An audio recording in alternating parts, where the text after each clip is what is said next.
Meg. I settled back down into the seat below the window of the train carriage. Mama and I were on our way across the country, on our way to visit some distant cousin in California. I had spent the last 5 minutes frantically waving at Erik out the window of the train car. I really wished I weren't leaving him behind right now, but my mother needed me as her traveling companion. I closed my eyes to savor my last sight of his face, even though half of it had been clad in its mysterious mask as usual. I'd only ever seen his full face revealed once, that time when Christine exposed it on the stage of the Paris Opera. I would have thought I'd have fainted or screamed, or both. I just seemed to turn into that kind of simpering idiot when I was shocked.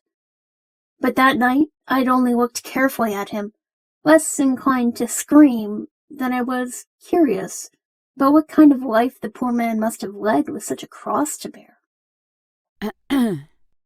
My mother cleared her throat, and I opened my eyes, recognizing this familiar cue that she had something important to say.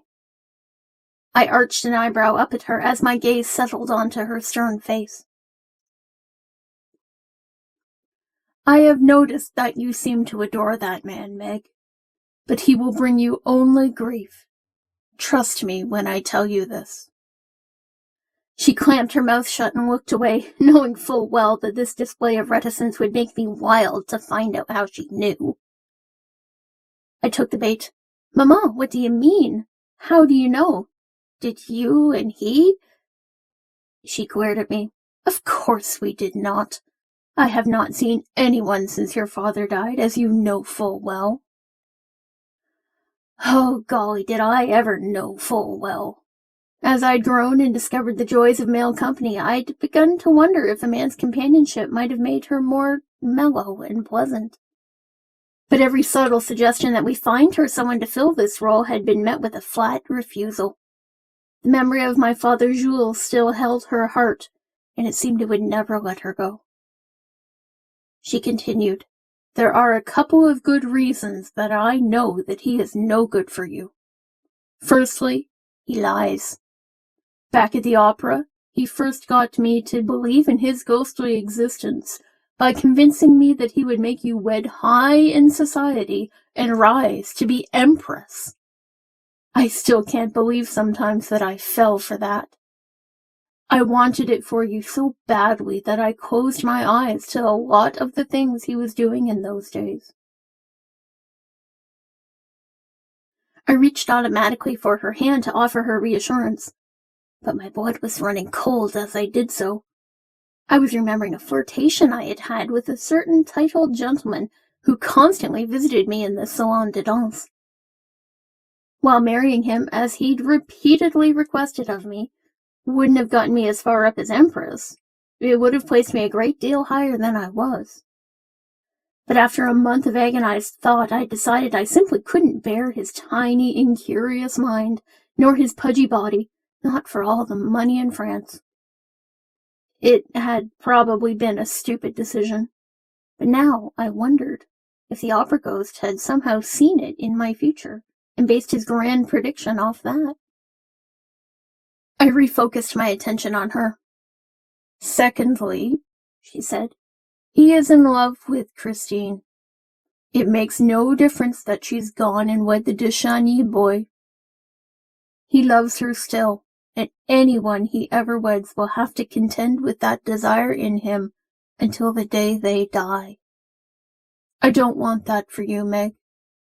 I want a man for you for whom you are his first and only love. I couldn't help but agree with her that this would be ideal.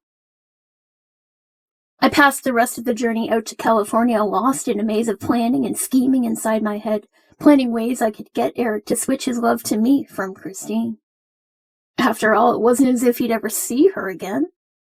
And even if he did, she was married to someone else. Surely whatever relationship they'd had been brought to an irreversible close by those two facts. I interacted automatically with my mother, agreeing with most of whatever she said while I planned out my attack. I couldn't be Erik's first love, not anymore, but I was nearly certain I could become his only love. The train pulled into Los Angeles, which was one of the final stops before our destination of San Francisco. We got off the train to stretch our legs, and my mom purchased a guidebook of San Francisco and a newspaper. We hastened back onto the train as it was ready to depart. I spent the final leg of the journey leafing through the guidebook. I saw picture after picture of fashionable modern residences, decked out with wooden trim and painted bright colors. I saw a map of the Presidio and marveled at the presence of the military. I read of the Japanese tea house that still remained open after last year's fair, and felt curious to try it. I was a little afraid that Alcatraz Island in the bay contained so many dangerous criminals, but I took comfort in its inescapability. I studied the map, noting the wide expanse of San Francisco Bay and wondering if someday there might be a bridge across the narrow opening. I thought perhaps not, as I couldn't imagine a bridge tall enough to let big ships pass underneath it. All in all, the city seemed like a beautiful mixture of modern comfort and fashion, with just a hint of Asian exoticism. I looked forward to exploring it. By the time I closed the book, 2 things had come to pass. 1, I considered myself something of an expert on the city, and 2, we had arrived. The train was just pulling into the station. Mama and I disembarked from the train, collected our luggage, and hailed a cab to take us to our cousin's home. This was a beautiful modern residence with a tower on the front of it, set back a little from the street. We were welcomed inside by a maid in her uniform. Maman's cousin was an elderly lady. I thought I just barely remembered visiting her in Paris once before she moved out here to America. The next week was spent catching up with her, meeting all the rest of her and our family that were scattered across the city, and brainstorming ideas of how we would keep ourselves and earn a living in America.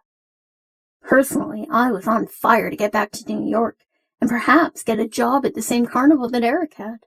They must be able to use extra dancers. And then we could share lodgings with him.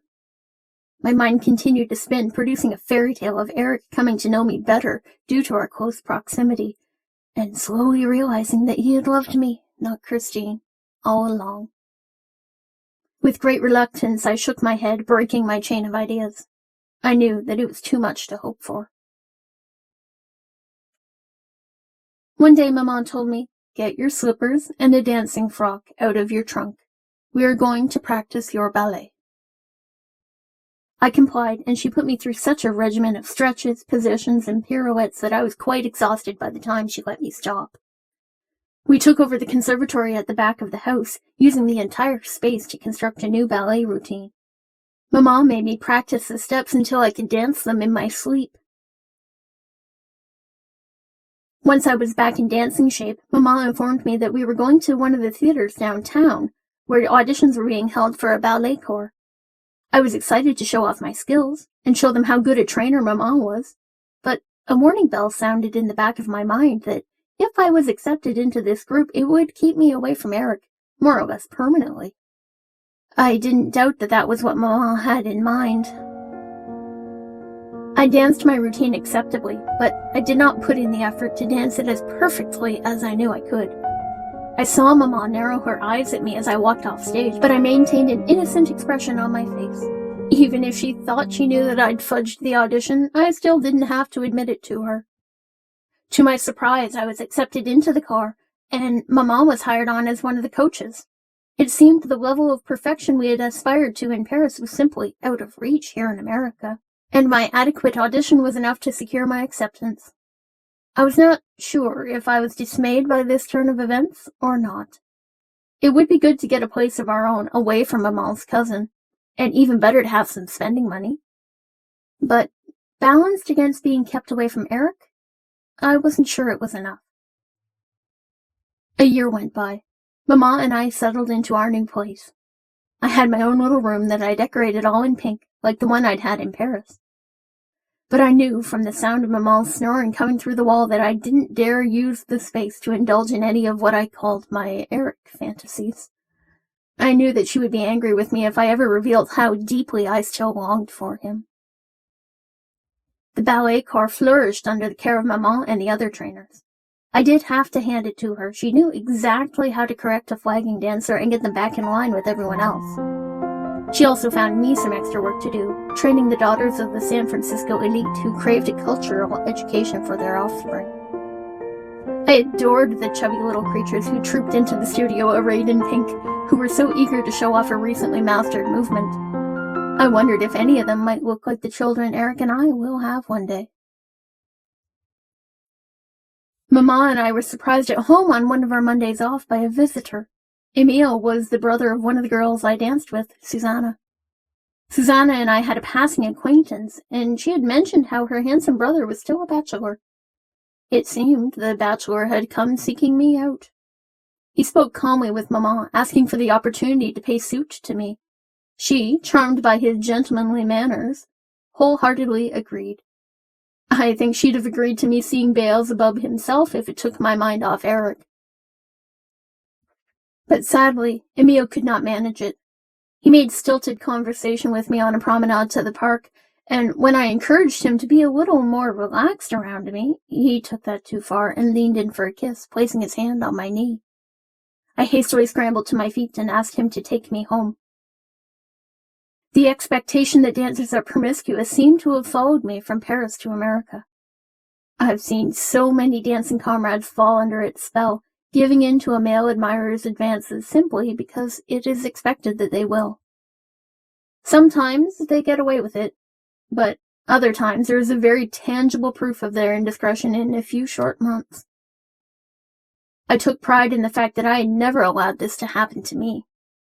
I knew that one strong man, unwilling to take no for an answer, could undo all the years of self-denial in a minute or two. But I managed to force myself not to think of that when I stepped out with the gentleman. It was doubly difficult to do this sometimes if I was thinking of Erik. My obsession with Erik surged and waned over the months, depending on how high my fires were being stoked by the current gentleman I was seeing. Finally, 3 years after our arrival in the city, I had it out with Maman. I am going back to New York. Are you coming with me? No, you're not. You have a show to perform next week. I am, Mama. I am 20 years old now. I can do as I like. Why, pray tell, are you giving up steady employment to undertake an expensive journey to a place where you have no family and no job? She was daring me to say I was going to go see Erik. I proudly took the dare. I miss seeing Erik. I miss watching him at work and watching his wonderful mind solve problems. Even if he never looks at me again, being in the presence of his genius has to be more satisfying than dancing the same old routines and having not-so-romantic interludes with every clod-hopping bachelor on the West Coast. Besides, I'm worried. He doesn't answer any of our letters anymore. She rolled her eyes, but began to make a list of things that needed to be done to move our life back across the country. Her air made it clear that she had officially given up trying to intervene in my life. I took from her springing to action, however, that she didn't like his silence in response to our communications any more than I did. It had been more than 2 years that we hadn't heard back from him. Far too long a period to attribute to the uncertainties of the mail, the busyness of his life, or even outright rudeness. Before I knew it, we had packed our life into 2 trunks and stood at the train station waiting to depart for New York. I can't recall a singular memorable feature of that trip, because my mind was too fixed on the promise of seeing Erik again. I had a lot more experience with men and what they wanted now, and I had renewed confidence that I could attract him to my side. I caught glimpses of Maman watching me as I schemed, with a troubled look on her face. But every time she seemed about to say something, I forestalled her, and eventually she gave up. On our arrival in New York, we settled into our hotel. The next morning, we set out for the Carling family carnival. The name of the place had been etched into my mind for 3 years, since I knew it was my only link to finding Erik upon our return. We strolled along the road by the seashore, lined with entertainment establishments. Suddenly, I spotted the sign down the roadway, and pulled Maman along to get her there faster. I pulled out my own purse to pay the admission for both of us. I reasoned that Maman did not want to be here, so waiting for her to pay the admission would put her in a bad mood. I knew I'd need her supportive arms if Erik truly didn't want to see us, or worse, was already married to another woman. We covered the ground of the entire carnival, looking for a tall masked man playing his violin with a sound like melted honey. He was nowhere to be found. We did find all manner of drunken employees, a couple of ladies that leered at me knowingly, causing me to tug the neckline of my dress a little higher and flush red. And I even caught a clumsy pickpocket attempting to slide his hand into my pocket. By the time we realized Erik was nowhere to be found, I was thoroughly disgusted with the place and ready to leave. But Maman insisted we be thorough and check inside the ragged tents that lined the carnival's main avenue. We proceeded through exhibits about this and that, searching but not finding him. Finally, the only tent remaining was the freak show. I knew that it was possible he was in here, but I'd left it until last, hoping that he hadn't been forced to take a job inside this tent. I'd have preferred it if he'd left the carnival altogether, leaving no way for us to contact him at all. We entered, and I let my eyes adjust to the gloom. Cages ringed the tent, containing people that were different than most. I walked around the circumference of the tent and let myself relax a little when I realized none of the cages had contained Erik. But one last look around showed me my mistake. There was still one cage. In the center. I grabbed Maman's hand for support and towed her toward the lone cage. Inside was a skeletal man with long, straggly hair and beard, clad in rags and crouched in the corner of his cage. I started to exhale, relieved that it wasn't him, but then he moved his head and his hair fell aside to reveal the deformity that I remembered so well from that night in Paris. He blinked at the two of us, and I waited for a glint of recognition to come into his green eyes, but all that came from his thin lips was a string of unbelievably vulgar curses. Once he was finished swearing at us, he turned and moved away to the other side of the cage. I towed Maman around to the other side of the cage so I could look at him once more. Surely, he was bound to recognize one of us. I stood before him for a full minute before he raised his eyes to look at me. It was as if he peered at me through a cloud.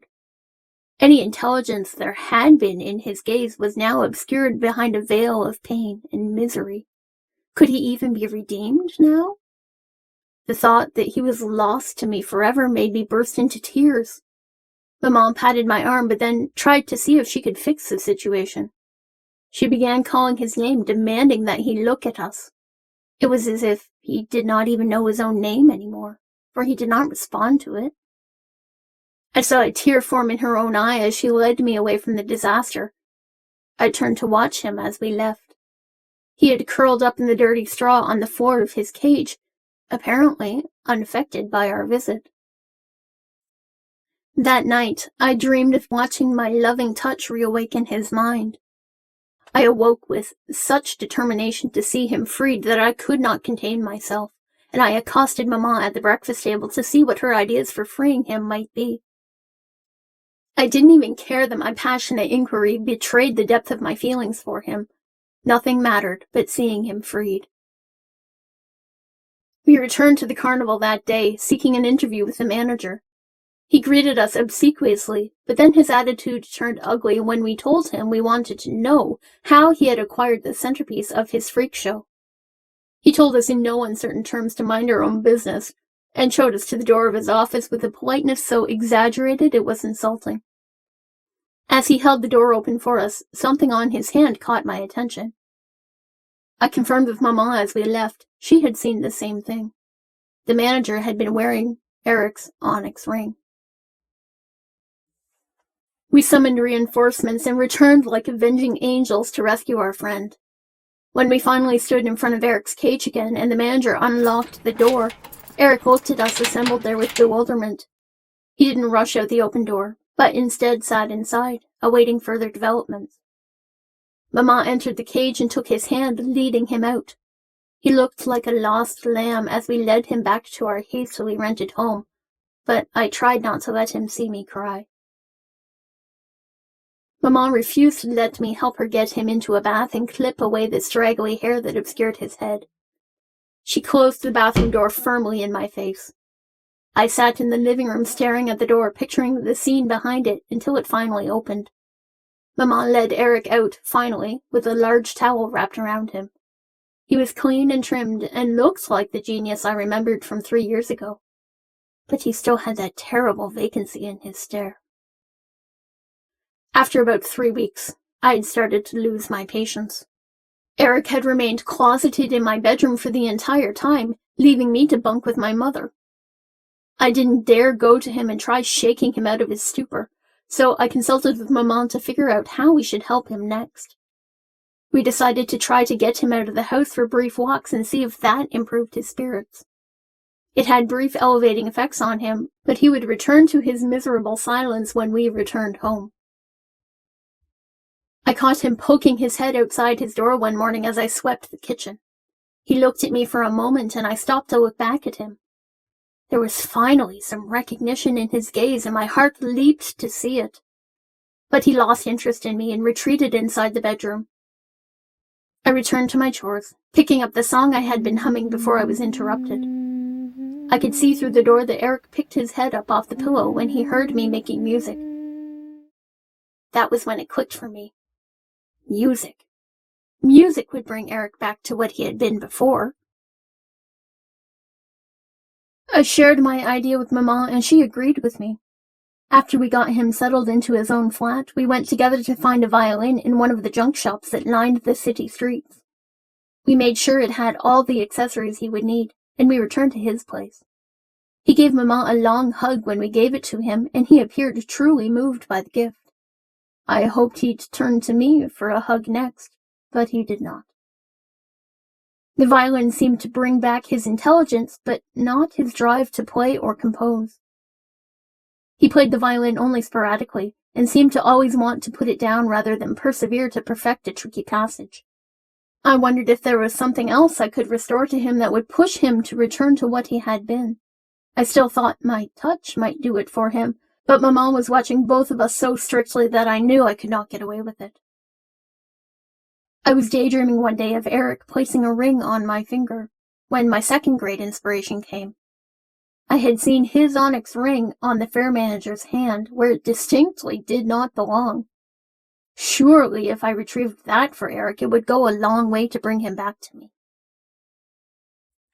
48 hours after I had that thought, I was walking home, face shiny with tears, voice hoarse from screaming. But I had the ring, clenched within my fist so tightly it was starting to hurt the hand that the fair manager had wrenched so viciously. I got home and locked myself into the bathroom to clean myself up. I badly wanted to put the ring onto my hand and pretend for a few stolen moments that Erik had put it there. But my hand was so swollen that even a man's ring would not fit my fingers. I sighed as I wrapped my hand in a clean bandage, then ventured out to find Erik. He was sitting in the weak sunshine outside his door. I don't even know what I stammered as I gave it back to him. I left hastily once I had given it to him, but I paused and peeked back at him from around a corner. I could hear him humming a line of music as he admired the ring he'd returned to his finger. It seemed that my trick had worked, after all. From that point onward, I appointed myself Erik's guardian angel. I intervened whenever and however I could to make his life easier and lift him to prosperity.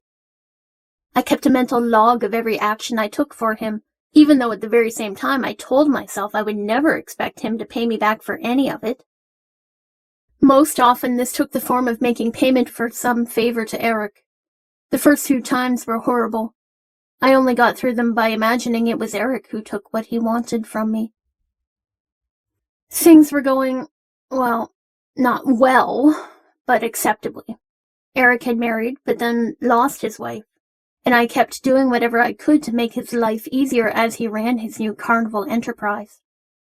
His grief seemed to keep him from looking for another companion, and this suited me fine. If he didn't want me, at least he wasn't hung up on someone else. I tried, one fateful morning, to seduce him, but he kept a cool head and made a pretty speech about how I deserved better than him.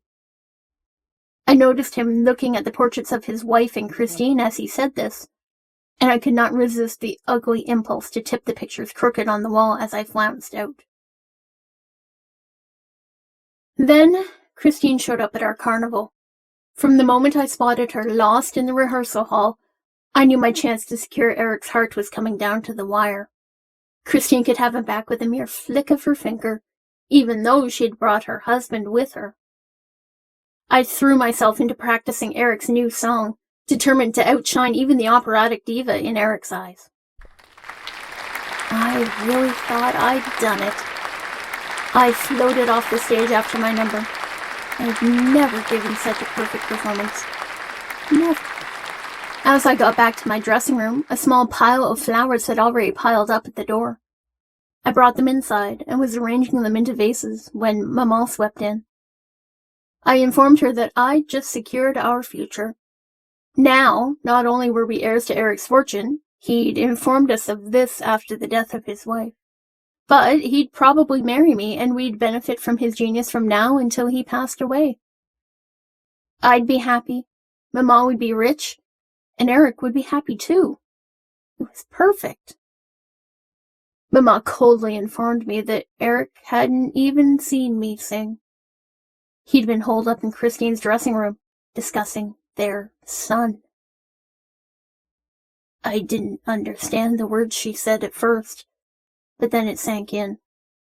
Christine's little boy, the hyperactive little dervish who'd been buzzing around the carnival for the last few days, had been fathered by Erik. I blacked out as the shock of this news hit me like a runaway train. I woke up a short time later on the chaise longue in my dressing room. I was completely alone. Even Maman had found something else to do. I sat up, and I'm sitting here still. My overpowering urge is to get my hands on that boy and eliminate him. Put everything back to how it was before Christine showed her face on my shore. It's not fair. I was so close to showing Erik how I'm just as good as Christine. I have never once flinched at the sight of his face. I can sing as well as her. And she went and married someone else. She got her happy ending. I could have borne him a half-dozen sons by now if he'd only married me when we first arrived in America. But he always looks through me as if I'm made of glass. Well, I think the glass is about to crack.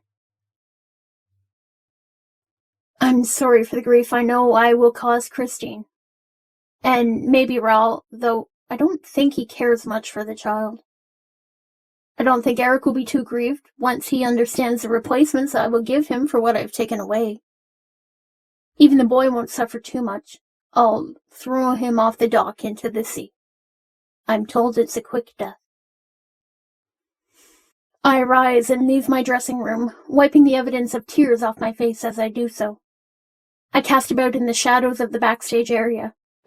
They are preparing for the curtain to rise on Christine's aria. I spot a half-grown form standing in the shadows, blowing a kiss to the woman who stands frozen in the center of the stage. I spare her a glance, fascinated by this last image of her before grief changes her life forever. I get a vague feeling she's already uneasy, although I haven't done anything yet. I shrug it off, too occupied to try to figure out why. Then I move toward the smaller figure and place my hand on his arm. In 30 seconds, we are out the stage door and moving through the carnival, down to the water.